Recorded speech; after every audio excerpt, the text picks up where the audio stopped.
Hello and welcome back. Yes, it's another Doctor Who video.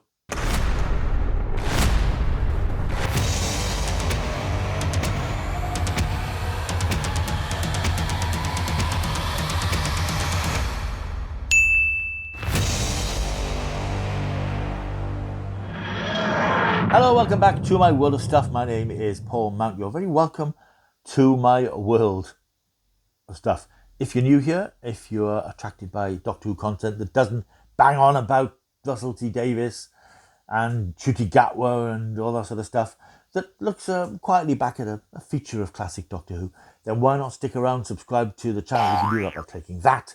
You can click that with your mobile phone and you will be on board. I do some Doctor Who content. It's not a Doctor Who channel. I'm very keen that it doesn't become a Doctor Who channel. And I'm also very conscious that Doctor Who videos tend to do quite well by my standards. So I've no objection to doing Doctor Who stuff, but I don't intend, certainly not in the current climate, intend to put out daily videos as some YouTubers and confused YouTubers will do.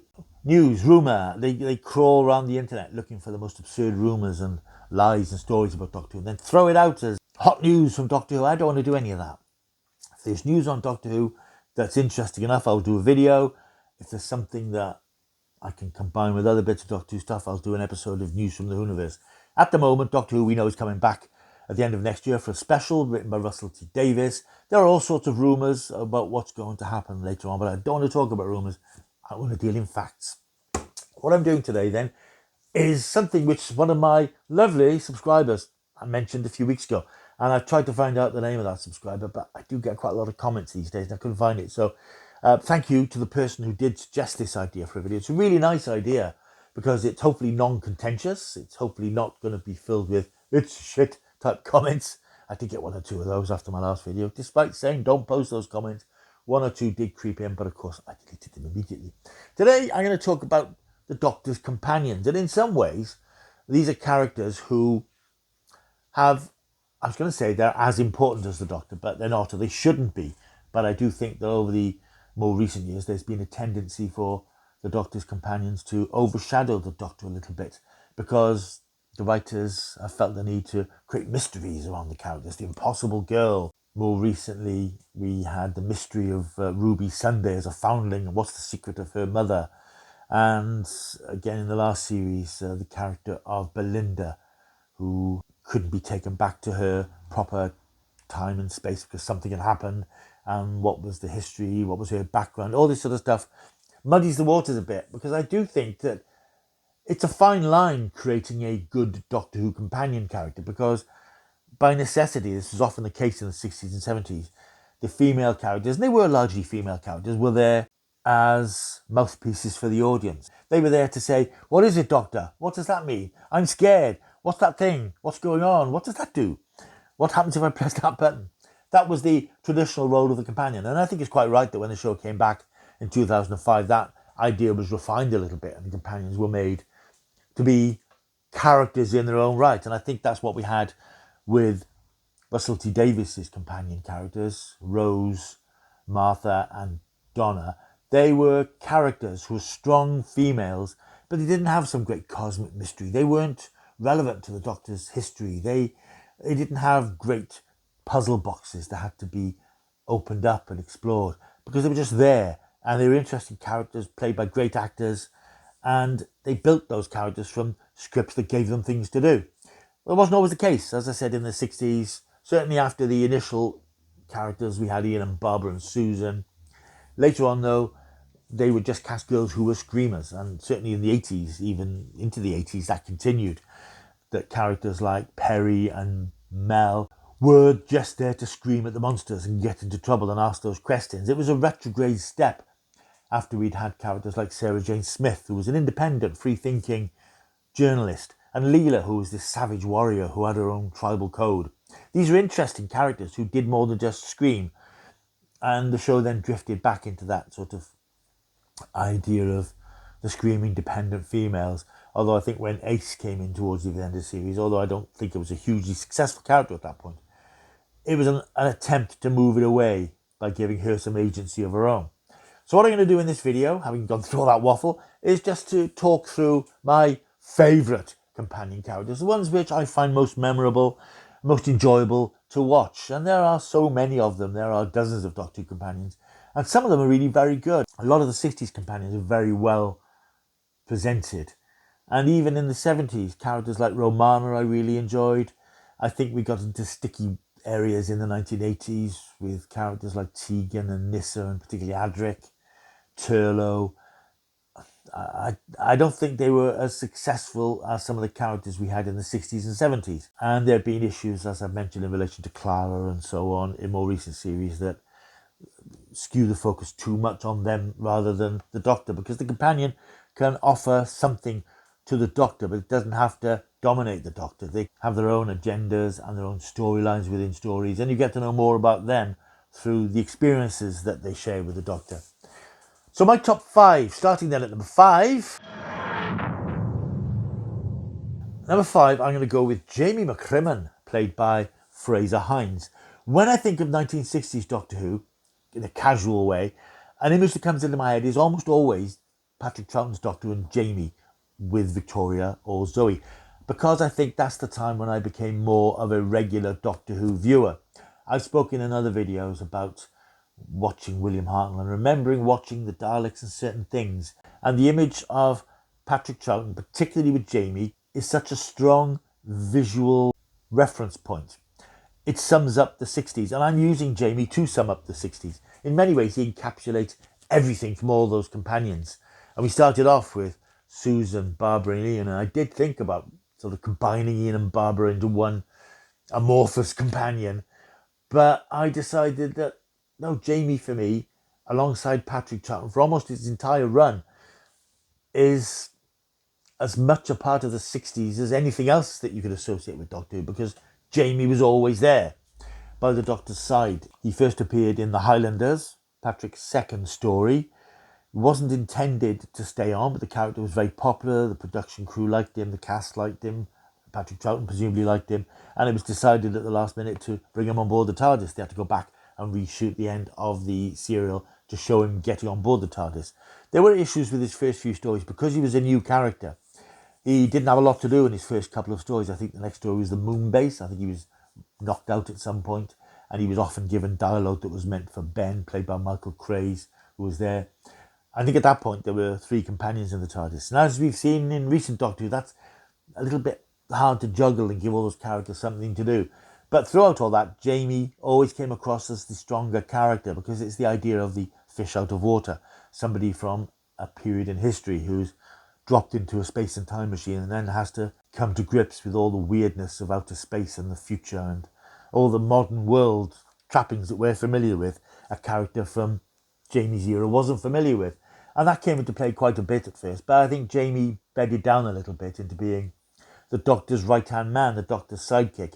And Jamie worked so well because of that relationship with Patrick Troughton and also Deborah Watling and Wendy Padbury. It was a golden period for the cast there because they all got on really well. They supported one another. And don't forget, this was a time when Doctor was still virtually year-long production. Seasons with 40-odd episodes. They were constantly filming.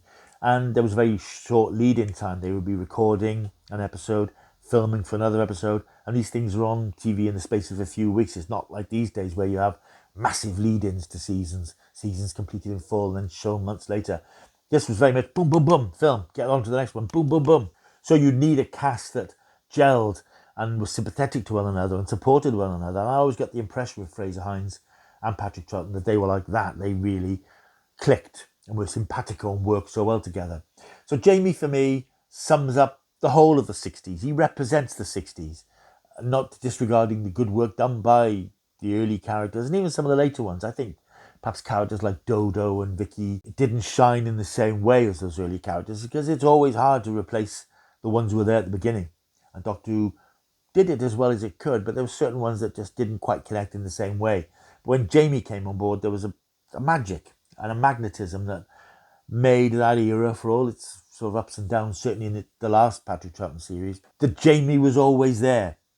A great performance from Fraser Hines, who fortunately is still with us today, still working, and a really memorable character. And of course, he came back a couple of times. He had a sort of cameo appearance in the 5 Doctors in 1983. I believe he couldn't do any more at the time because he was still contracted to Emmerdale, which was the show he moved on to not long after Doctor Who. He was in for years. And he came back for a longer run in the Two Doctors in 1985, where he was reunited with Patrick Troughton one more time. Jamie comes in at number 5 because of the length of time he was there. The fact he was a really likeable character who would sort of launch himself into situations even if he didn't quite know what was going on and quite what the consequences would be.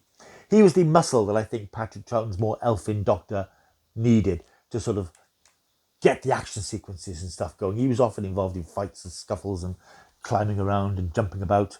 And as I say, for me, I think Jamie just sums up the 1960s for Doctor Who. And he's my number 5. My number 4 is a little bit of a surprise even to me, because at the time I wasn't a huge fan of the character of Jo Grant, played by the legendary Katie Manning. I had enjoyed season 7 of Doctor Who, and I think I've said this several times, particularly when I reviewed the recent box set of season 7. Season 7 saw Doctor Who putting on his big boy pants. He stepped out of the nursery, John Pertwee was down on Earth, the series was in colour, the threats were much more earthbound, and the Doctor was assisted by, not accompanied by, because he wasn't travelling anywhere in the TARDIS, he was assisted by Carolyn John as Dr. Elizabeth Shaw. She was a scientist, she was very bright and intelligent, not above a bit of screaming now and again, but she was in many ways the Doctor's, not exactly his equal, but within sight of his intellectualism. She was a scientist in her own right, so she wasn't a traditional Doctor Who companion character. And I think that the production team at the time, Barry Letts and Terence Dix, were aware of this. They felt that the character wasn't quite working in the way that a Doctor Who assistant or companion needed to. So she was written out after the first season. Unfortunately, Carolyn John was pregnant anyway and wouldn't have been able to come back for the second season. So I think it was a mutually convenient agreement between them. She was replaced then by Jo Grant, played by Katie Manning. She was about 24, 25 at the time. She was a new, young, freshly qualified unit agent who seconded to the Doctor. She pulled a few strings with her uncle because she wanted to work in this top secret organisation. And she was given to the Doctor as his new assistant. The Doctor wasn't particularly happy because he had enjoyed working with Liz Shaw. He needed somebody with a scientific bent rather than somebody who was enthusiastic, bright and breezy, but perhaps a little bit headstrong occasionally. In her very first episode, she got herself into trouble when she was investigating plastics factories because, if you remember from Terror of the Autons, her first episode, 1971, the Nestine sphere left over from Spearhead from space the previous year had been stolen, and she tracked it down to a factory which had been infiltrated by Roger Delgado's master. He was making his first appearance in that story. And she became hypnotised and she made attempts to destroy UNIT and kill the Doctor.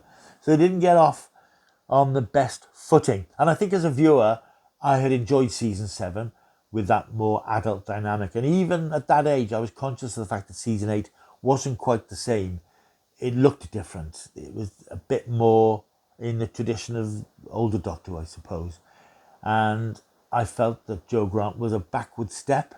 And I just found her a bit irritating. I found her a bit shrill. I found her tendency to get into trouble and do things off her own back, which got into terrible situations, a bit annoying and a bit irritating, despite the fact that's classically what Doctor Who companions do.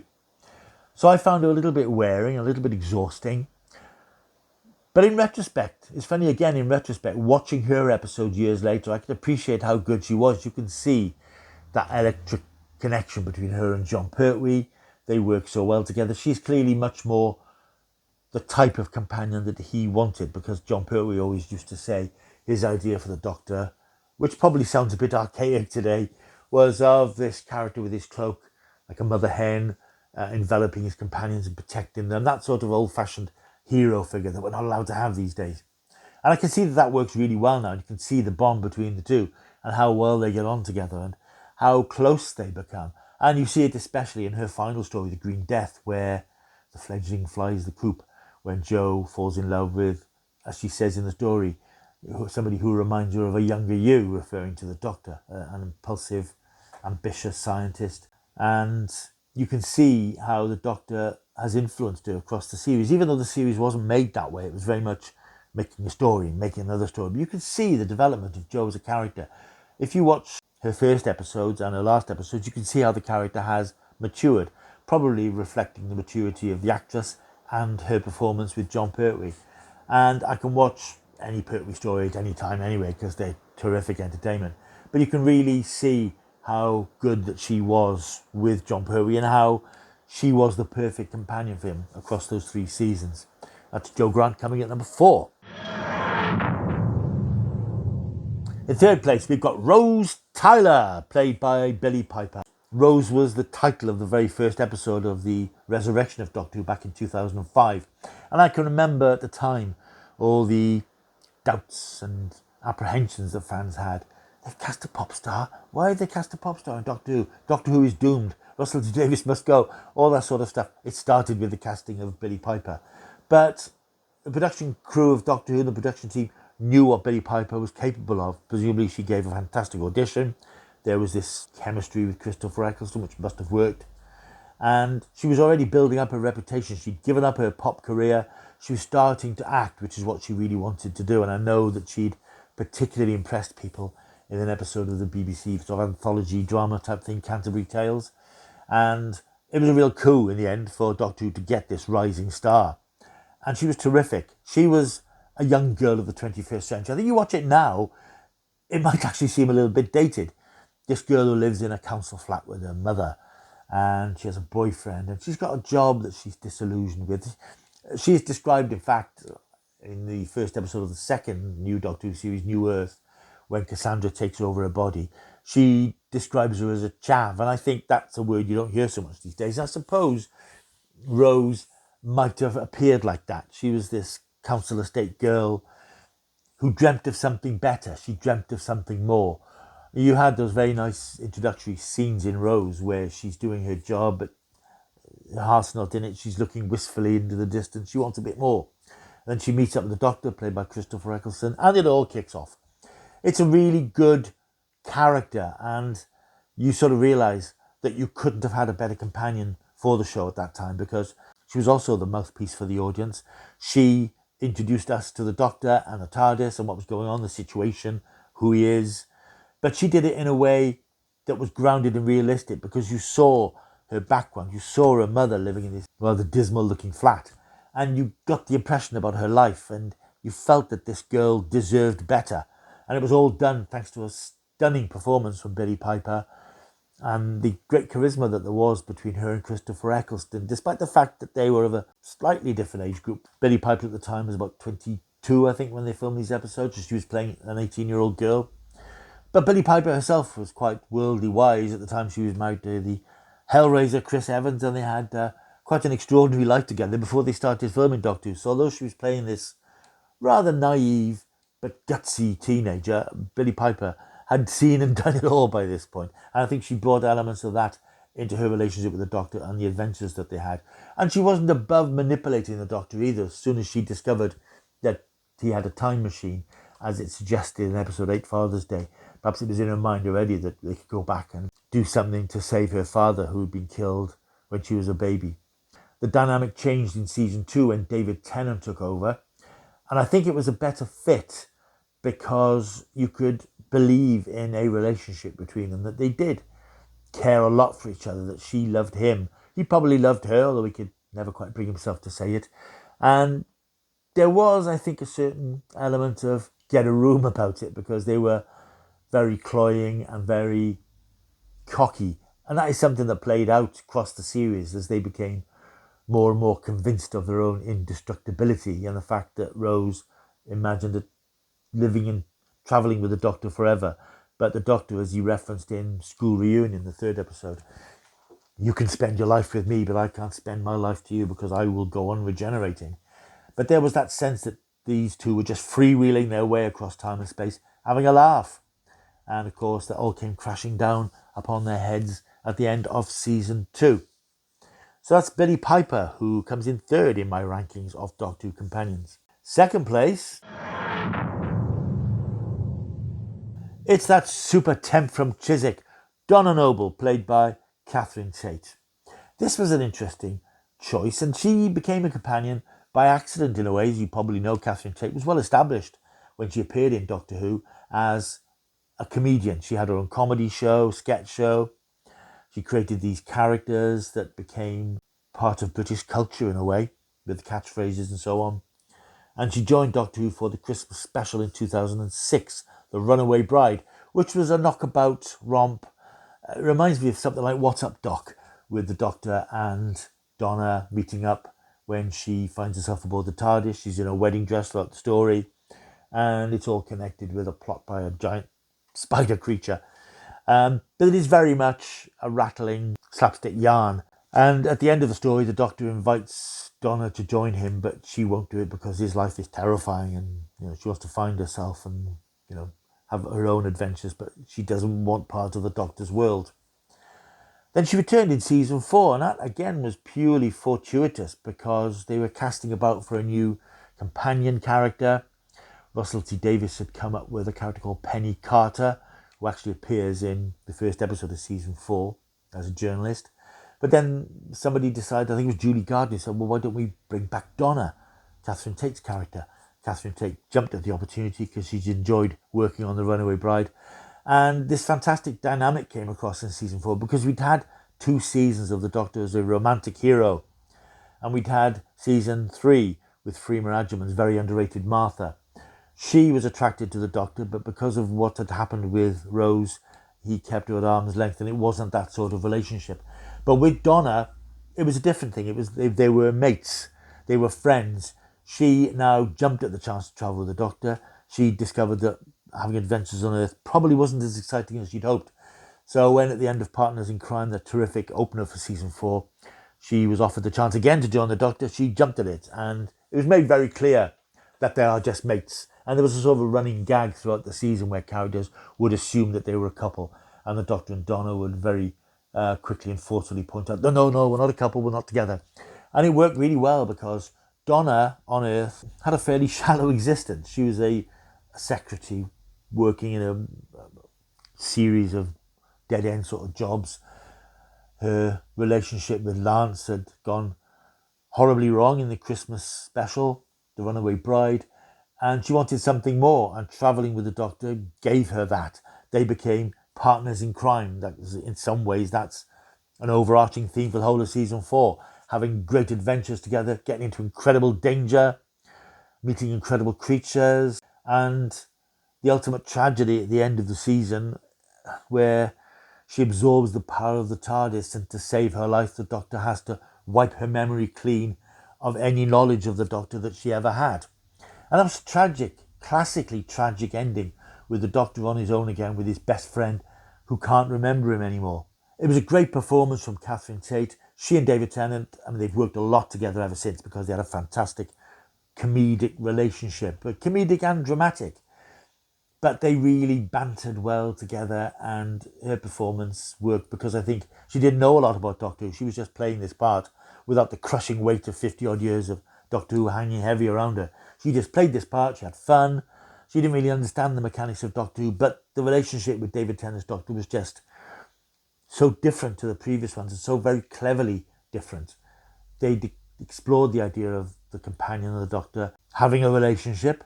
They'd explored the idea of an unrequited relationship, and now they were 2 friends travelling in time and space, and that was a really nice way of moving the companion character dynamic forward. Unfortunately, I think, for both Rose and Donna, they had fantastic character arcs, but it was unfortunate that Russell T Davies couldn't leave it alone. He had to pick at it and go back at it and undo what he'd done. He gave both those characters tragic endings.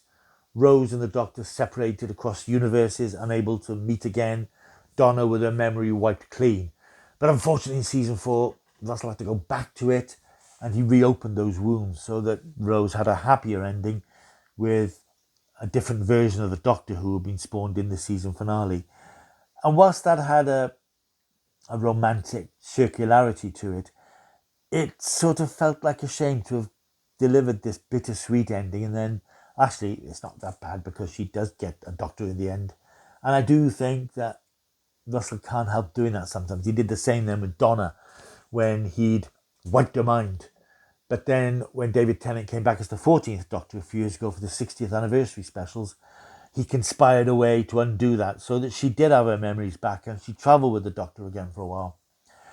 And I think it's a shame that you had these really interesting character beats and character arcs that played out so epically that were undone for the sake of cheap happy endings. And I think that's my only negative points really about Rose and Donna, is that their stories couldn't be left alone. They couldn't be left to settle for what they were.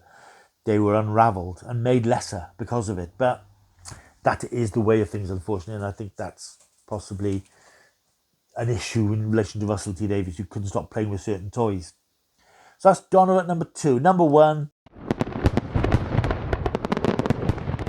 it can only be the magnificent Sarah Jane Smith, played to perfection by the marvellous and much missed Elizabeth Sladen. She came into the show with a difficult job to replace Katie Manning's Jo Grant, and in fact she wasn't the first person cast in the role. Another actress had played the part for a while. The chemistry wasn't there with John Pertwee, and she was recast, and Liz Sladen, a Liverpool-born actress, came in and created an iconic paradigm for what a Doctor Who companion should be. She was, again, an attempt to move away from the traditional screaming Doctor Who companion, because she was a successful career woman. She was a journalist who stumbled aboard the TARDIS when she was investigating mystery of some missing scientists, which led her to meet the Doctor and set her off on an extraordinary run of adventures. Her journalism career was touched on here and there in places, in Planet of the Spiders at the end of John Pertwee's final season. She was investigating the monastery that Mike Yates had holed up in after the events of Invasion of the Dinosaurs. But after that, it was sort of forgotten or set aside, because she was just travelling with the Doctor, even though she had several opportunities to go back to Earth. She couldn't resist getting back aboard the TARDIS with Tom Baker's fourth Doctor for one last trip. And I think she works well with John Pertwee, but John himself at the time, he was easing out of the role. He was going to be his last season, so he never really had time to form the Katie Manning type relationship with Liz Sladen. And if you read Liz's posthumously published autobiography, she does refer to the fact that there were some, not difficulties, but some distance between them, although they were good friends. But when Tom Baker came along in season 12, you could see the difference. She clicked with him brilliantly. He's another Liverpool boy. They had a similar sense of humour. They just gelled and they worked together. And of course, for Tom, she was an old hand. She'd been in the show before, so she could sort of guide him through the technicalities of it until he found his feet, which he did fairly quickly. They were a great team, and she was terrific support. She was, I suppose, much more of a traditional Doctor Who screamer, because she did scream quite a lot and whimper quite a lot. But it was such a wonderfully warm performance from her as this young woman just being swept along by this man and having extraordinary adventures with him. She stayed with the series until 8 episodes into Tom Baker's third season, where she left in Hand of Fear. The Doctor was summoned to Gallifrey, couldn't take Sarah Jane with him, so he dumped her back on Earth. Philip Hinchcliffe, the producer of the series, has spoken since that he sort of wished he kept Liz Sladen on or encouraged her to stay. I think she had decided after 3 years or so it was time to leave. But I think Philip Hinchcliffe, retrospectively, as so many creatives do, realises that what he had there was something he should have hung on to. But we had Leela, who came in afterwards, had a different dynamic. But Sarah Jane Smith was, I suppose, like a comfortable coat or a warm pair of slippers at the time. She'd been in the show for a long time, and she and the Doctor just were a team. They worked well together. And although she would do those Doctor Who things of getting into trouble, she was also spunky and adventurous, and she could get involved in the stories and move them along in ways that some of the early companions couldn't do. She was so successful, of course, that she had a massive afterlife. She returned in the Five Doctors. She played a fairly large part in that one. And of course, she spun off into her own show, K9 and Company, in 1981, which was a pilot for a proposed series that didn't happen for various reasons. And of course, she came back in the modern series and then had her own show again, The Sarah Jane Adventures, which ran for 5 series and would have continued if not for Liz's tragically early demise in 2011. An underrated actress, in fact, Elizabeth Sladen. She did some other work, but when her daughter Sadie came along, she decided to hang up her acting shoes and devote herself to becoming a mother. She was married to actor Brian Miller, and they were a family unit. It was only when Sadie became a bit older that Liz started investigating her acting career again and found herself gravitating back to Doctor Who. A great actress, a fantastic character, and very much the benchmark, I think, that all Doctor Who companions should be aiming for, as a warm, inviting character who's fun to be with, who's adventurous in her own right, is the Doctor's best friend, as he described during the Seeds of Doom. Fantastic performance and my favourite Doctor Who companion character. Right, thank you for watching this video. Hope you've enjoyed it. This is just my subjective opinion, of course. You may think the K9 or Chameleon or Magic were the best companions. I'd love to hear who your favourites were. You might even like the more recent companions, which is entirely up to you. But it is entirely subjective, the personal opinion.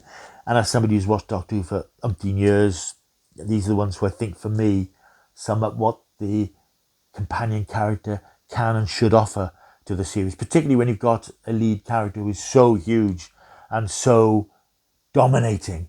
To have a character who can keep up is no mean feat, and I think that's what these particular selections, my favourites, have managed to do. Right, thank you for watching. As I said, please leave a comment down below. I'd love to know your thoughts on your favourite companions, and also don't forget to like and subscribe to the channel. That'd be a marvellous thing. I will see you soon. Till I do, be taking the stuff.